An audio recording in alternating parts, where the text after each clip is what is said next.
Hi, I'm Mariah, and welcome to my channel. First, I want you guys to know that I'm not a specialist in special needs or special ed, and I'm not good at doing things on YouTube, so this is gonna be a work in progress, and I plan on getting better over time with the videos.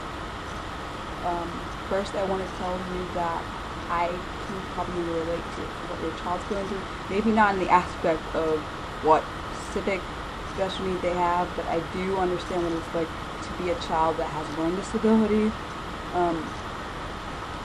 I knew from a young age that I had challenges, and that I did read on the same grade level as my siblings, and so I'm going to talk about that, as well as some tips I've learned working with special needs kids over various different voluntary experiences. And so you're going to be on your journey as well as you're going to be on my journey, and I'm going to get to be able to maybe interact with your guys' journey possibly. I just hope that I can impact one child at the very least. I want to impact one child or one parent. I just want that you to understand where I'm coming from. This is just my heart, and you're going to get to see me be transparent, and you may not always like what I say, but I'm just going to be who God has created me to be and show you what He has told me. So, about my journey, about what I've gone through as a child that had a learning disability. So, first off, when I was little, about maybe 5, 6, first grade, I realized that I had, my mom, I think she might have realized I had a problem with reading comprehension and pronunciation, which is weird because I'm very good at spelling as well as good at math, so those don't even correlate. So she got me hooked on phonics and anything to try to help me get more proficient with reading pronunciation and comprehension, and as well as working with me and getting any kind of tutoring that I needed from my school and everything.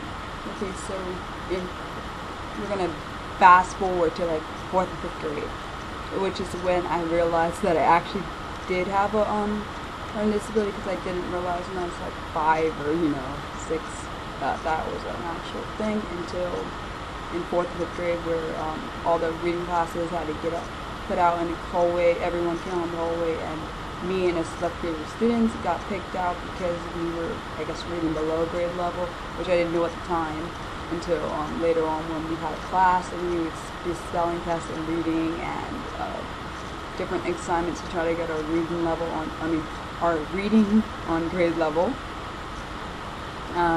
It did benefit me when I look back, now that I'm looking back on it, because that was actually the first area. Well, since I was in that reading class, that was the first area where I got to be able to actually work with special needs kids, which I didn't realize at the time, because I realized now that some of those kids were nonverbal, and it was really cool to see how they interact and how I could be impactful in their lives, even if I didn't know back then that's what I was doing, reading to them, interacting with them, not treating them just like a regular person, just like how you should. And then if I fast forward to just throughout my life, it's impacted me. Even when I see someone trying to bully someone for having some kind of crutches to walk, any kind of disability, mental, physical, emotional kind of disability. Even in high school, seeing a child almost trip someone because they were on crutches, the crutches when you have cerebral palsy, that impacts me. I don't like that kind of stuff, so I nip it in the bud there. And through college, the first experience I had in college was very eye-opening, because after my first semester of college, I was on outgoing probation, and that was because I decided I didn't want to get my testing for my special needs, because you have to have documentation in order to get special requirements to be able to take like testing in a special center for people that need extra time, especially that people that need like you need to read to them the instructions or whatever disability is. I didn't want to do that, so I didn't do it. And then I realized, yeah, I need the help, so I went and did that, and it helped me out tremendously, because after that semester I worked really, really, really hard, and I was able to get off academic probation. I never got back on it, ever, which was the grace of God, of course. But I just think it's really cool to see that God has been with me through the whole thing. Like, He knew my struggles before I knew them. Like, He knows that I have problems with abstract ideas or anything that's not given to me. I have problems with. If something is like you have to infer it, it causes me challenges. Like, for example, word problems, when they put extra information in there, it throws me off. Even though I'm good at math and everything, but that just kind of makes me confused. I just am so grateful to see how impactful special people that have special needs impact me. Like, I just see them just like a normal person, which they should be viewed as. I mean, they may have differences, but it doesn't mean that they're any less of a human. And I've done a lot of volunteer work. I've done volunteering at my former church, working with 2 different special needs kids, 2 different grades and ages and different disabilities, and getting to see, like, I know what causes, like, when I know what I've had some experiences where kids have gotten frustrated and like bit or hit and pinched and all this stuff. Like, when I was volunteering with that church, I got bit because he was trying to tell me something and I didn't know what he was saying, so he got frustrated and bit, which is I get it, because he had to let it out somehow. And then I volunteered at one of the schools I used to work. I had worked at an elementary school working with regular kids during the day, and then not during the day, working with regular kids in the morning. Then after the little before and after care was over, or the before care was over, I would go and volunteer with special needs kids, which made my heart so happy, because I just got to see, like, I love seeing when kids make strides and progress and like things that people probably told them they would never do, it being accomplished. It just makes my heart just so extremely happy. And I also worked with a special ed summer camp with elementary to high school. That was really cool too, because I didn't know they had those. I knew they had the Paralympics, but I didn't know they had special needs camps. I had never seen that before. As well as I'm now doing volunteering at my church that I'm at now. I just really think it's really cool how it's being reintroduced to me, because I hadn't been doing it for like 3 years. I did both the volunteering at the school and the volunteering at the special needs camp in 2016, and now it's 2019, and I'm now redoing it, and it's just really cool to see how God keeps opening doors even when I didn't know they were going to be open, and how I'm going to start subbing with the special needs kids, and I'm just grateful to see all the strides and things that they accomplish. I'm so excited, because I don't know who's going to be in my path, and who's I'm going to bond with, and who God's going to put in my life, and who I'm going to be in their life, and how impactful I'm going to be to them. And I really hope it's just a great environment and a great thing, because I'm just ready to see what He wants to do. I give Him space to do what He needs to do, as well as I have some tips for you guys for special needs.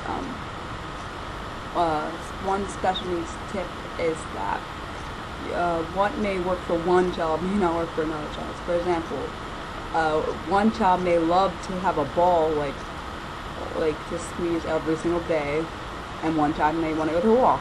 What may work for him may not work for the other. For example, the one child that had the ball may not like going on walks, and the one child that once it goes on walks may not want a ball every time. So you have to basically differentiate the needs on the specific. You may have to change the needs based on what the child likes or prefers. I think it's also another tip I think is important is for you to know what kind of individualized educational plan that your child will need.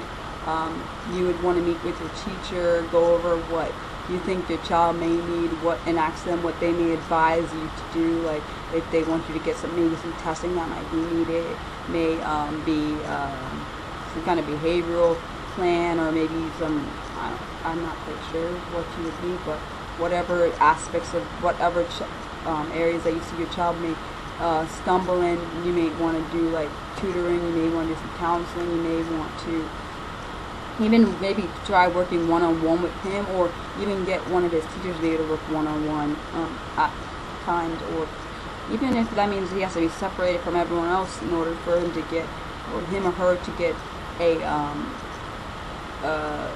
to be able to focus. That's also to be a need. You want it to be written up in this plan because you want them to know all the things that your child that your child will require. For parents, I really want you guys to know not to be ashamed to be able to ask for help for whatever you need, whatever it is. No matter how small or big you may think the problem is, someone may be able to meet the need and you may just not know because you didn't ask.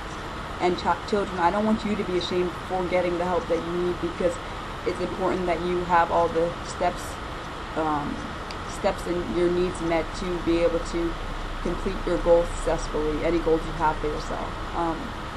I just want you guys, I just want you, children, I want you guys to know that you are enough, and you are enough because God made you, as well as you are enough because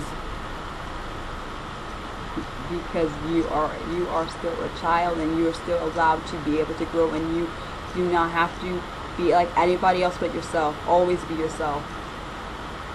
I also want you to know what limits you does not define who you are as a person, and do not let anyone define you by whatever they say about you. Do not let that happen. That's very important, because a lot of the time the world tries to define or tell you who you are, and you're not anything what the world tells you. You are not stupid, you are not invalid, you are not a retarded, you are not any of the bad things that they try to tell you are. I just hope that you guys get everything that you want to get out of this channel, as well as I can give you all the tips I have. I may still be learning some, but I will give you as I go, and if you have anything that you may want to share with me, you can do that too. If you want to leave any comments below, you can do that. I just am so grateful for you guys to be on this journey with me, and I know that I'm going to be transparent through this. Possibly you may not like everything I say, but I'm trying to say it with love, because I know all the help that's been given to me by my parents, and by, of course, God supporting me, and my family supporting me behind me through the whole journey of my life, and it still continues to go. And I just love how supportive people have been, so I really want to support others in this area. And thank you guys for watching.